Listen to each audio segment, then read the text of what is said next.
chers concitoyens, je me fais un devoir d'introduire auprès de vous ce documentaire évoquant en hommage l'illustre mémoire d'Adolphe Max, l'éminent homme d'État et le grand bourgmestre que la ville de Bruxelles vient de perdre.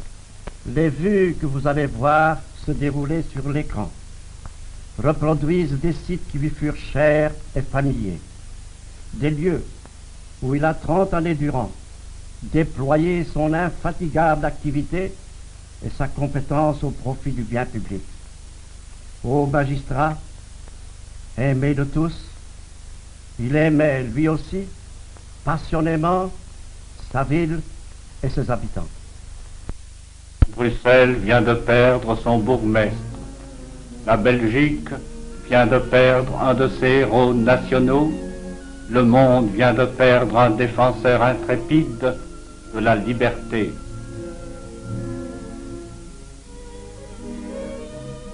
Adolphe Max est mort. Il disparaît de la scène du monde. Il reste dans notre cœur à tous.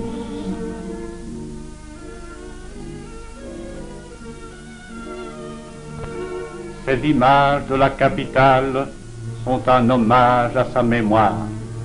Elles évoquent ce qu'il aima et ceux qu'il aimait.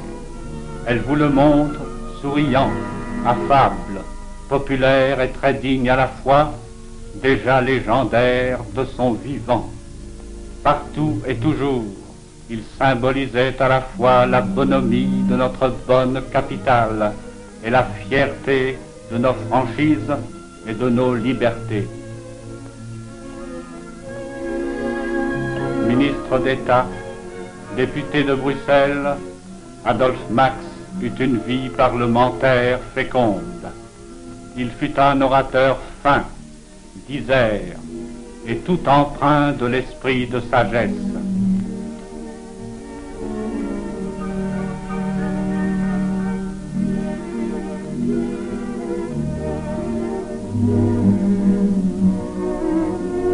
Il servit le pays et la ville sous 3 rois. Le grand roi Léopold II, créateur de notre empire colonial. Le roi Albert, le roi bien-aimé qui reste vivant dans nos cœurs.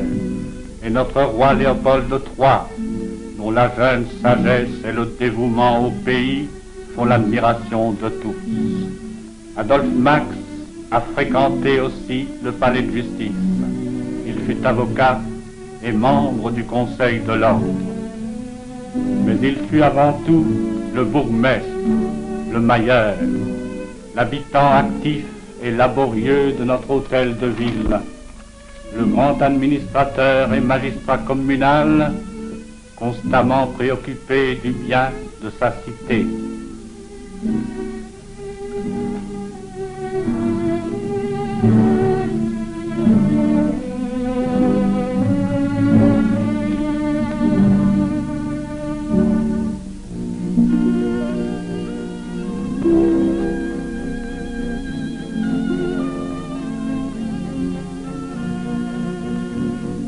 Cette grande place historique, joyau d'architecture et témoin d'une histoire somptueuse, le vit passer tous les jours, prêt à tous les labeurs et à tous les dévouements.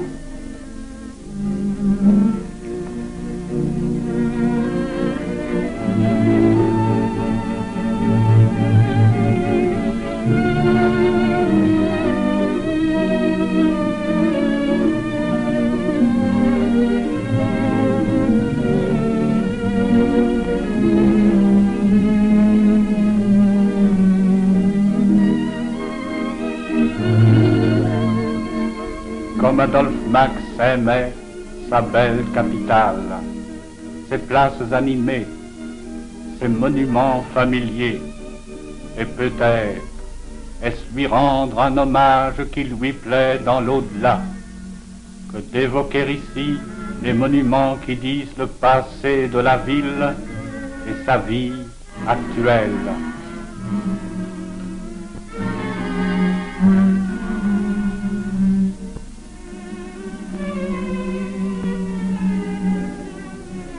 Il a aimé ces monuments qui symbolisent les sommets de la foi ancestrale, les sommets de l'activité intellectuelle et artistique d'un pays qui fut toujours une grande patrie de l'art, le lieu d'exil ou de prédilection de ceux qui défendent les privilèges de la pensée et de l'esprit.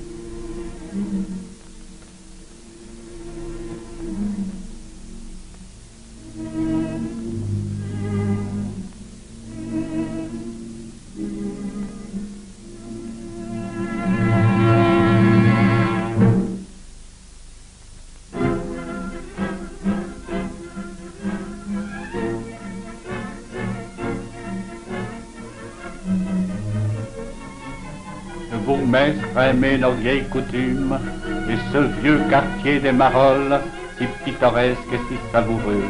Il y a peu de temps, une chanson populaire, la chanson de Bruxelles, devait lui être dédicacée. Ce ne sera certes point une irrévérence que de la faire entendre pour la première fois au cours de cet hommage au grand bourgmestre.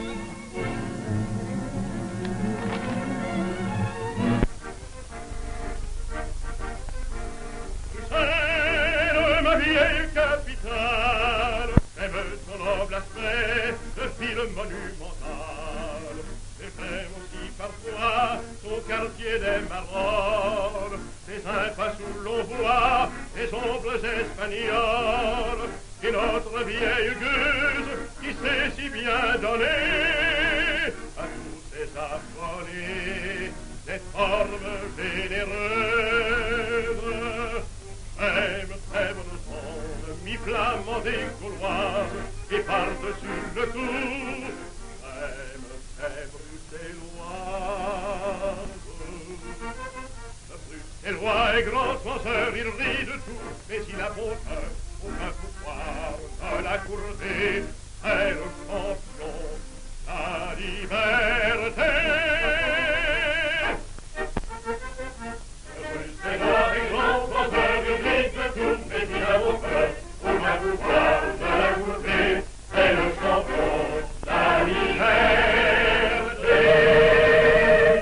Adolphe Max, aidé de ses collaborateurs, favorisa de tout son pouvoir la prospérité du port de Bruxelles. Il en aimait les images souriantes et actives.